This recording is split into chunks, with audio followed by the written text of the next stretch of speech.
Well, howdy there, Nathan. Check this out. We have a brand new 2014 Toyota Avalon Hybrid. Huh, good looking car. Now, we've already reviewed this car, so what do you want to do with it? I got an idea. Okay. Let's do a special 0 to 60 run.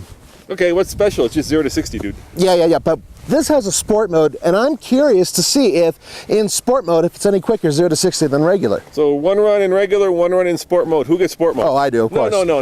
It's not fair. What do you mean it's not fair? It's my idea. No. Hey, Chris, think of a number between 1 and 10. Got it. All right, what's your number?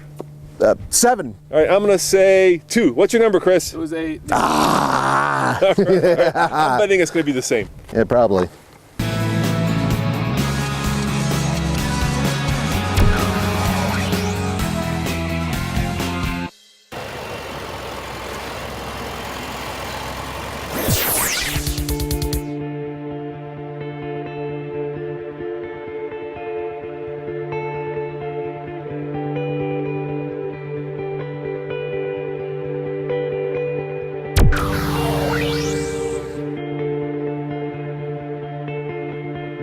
Under the hood of the Avalon, we have a 2.5 liter engine that puts out, you know what, it doesn't matter. It's a hybrid synergy drive powertrain that combined puts out 199 pound-foot of torque and 200 horsepower. It's basically the same powertrain that's in the Camry.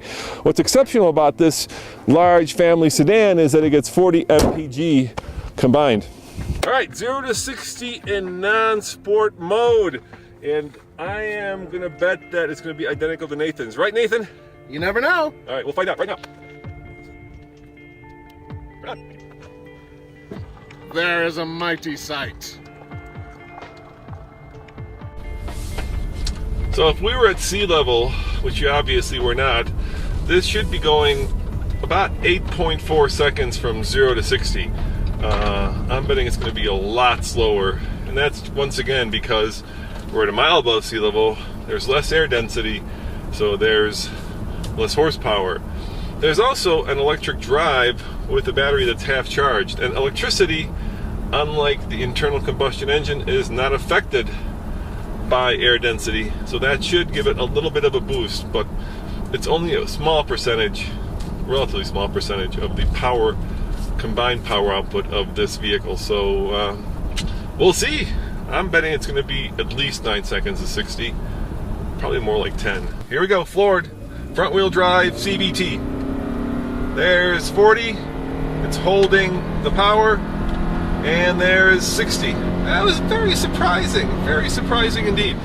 Check it out. 9.24, which is, you know, respectable.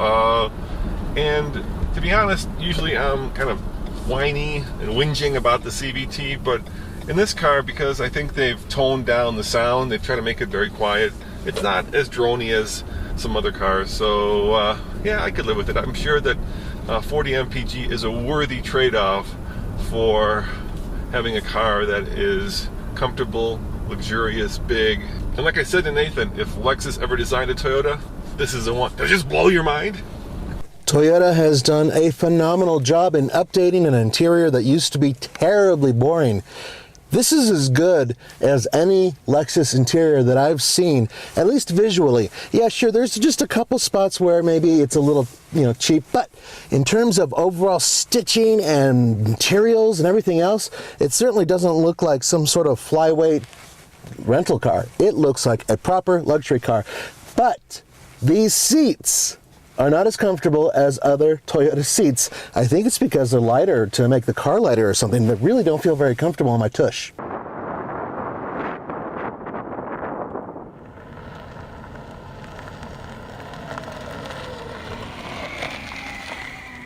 All right, Nathan, you were very close, 9.24. And I'll tell you why. Because it has an electric motor, so it compensates for some of the loss. Question is, are you going to be faster? I weigh about 20 pounds more than you, but I think that sport mode will do absolutely nothing. Let's find out.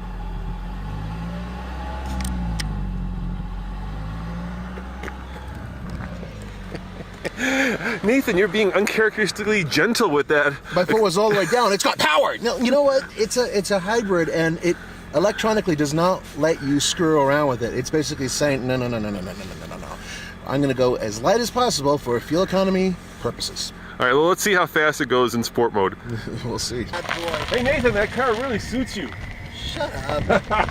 I think Don't even start. I think there's an Avalon in your future, old man. So back in your day, cars like this had leaf springs front and rear, right?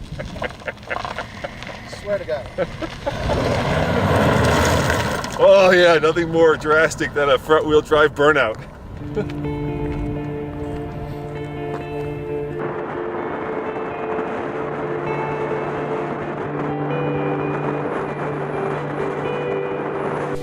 Actually really impressed with the design of the Avalon. I think externally it's a great looking car. I really like what they did.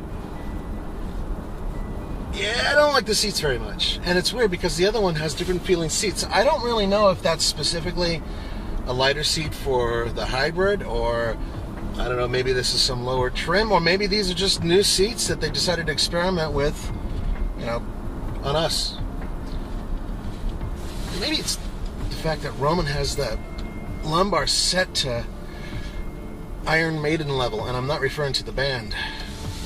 I'm referring to the torturous feeling it has. One time, let's do this. Put my hat down a little lower just to prevent it from flying off. Here we go.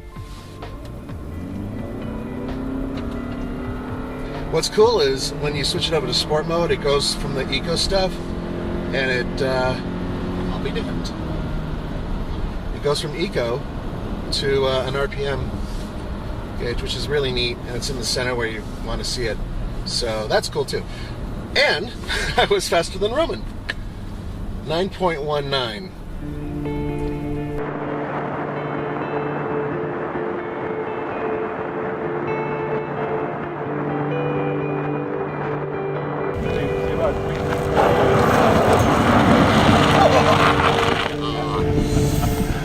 Oh my Nathan. So, what is the number?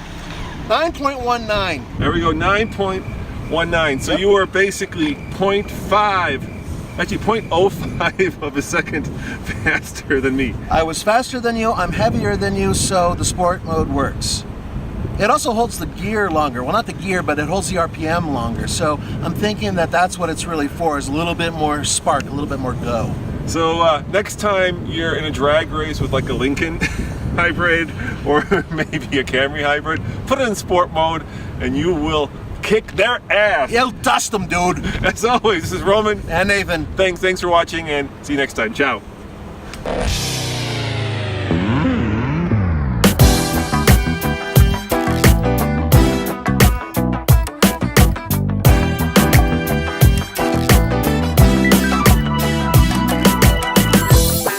So, do you guys want to see me and Nathan sitting forlornly by the side of the road looking at a smoking communist-era Tatra in the town of Plzeň? Because, Nathan, that's what's going to happen if we can get funding for our Prague to Pebble Beach drive. Well, Plzeň's not so bad. I mean, that's where the beer comes from, right? Yes, that is where the beer comes from. Oh, shucks. But the point is, we're trying to get this great project off the ground, and we need your help because we want to take you along the way. We're trying to tell the untold story of Tatra. We're trying to have a grand and epic adventure, and we're going to try to actually get to Pebble Beach in a Tatra, which this year they're having a class for. Go figure.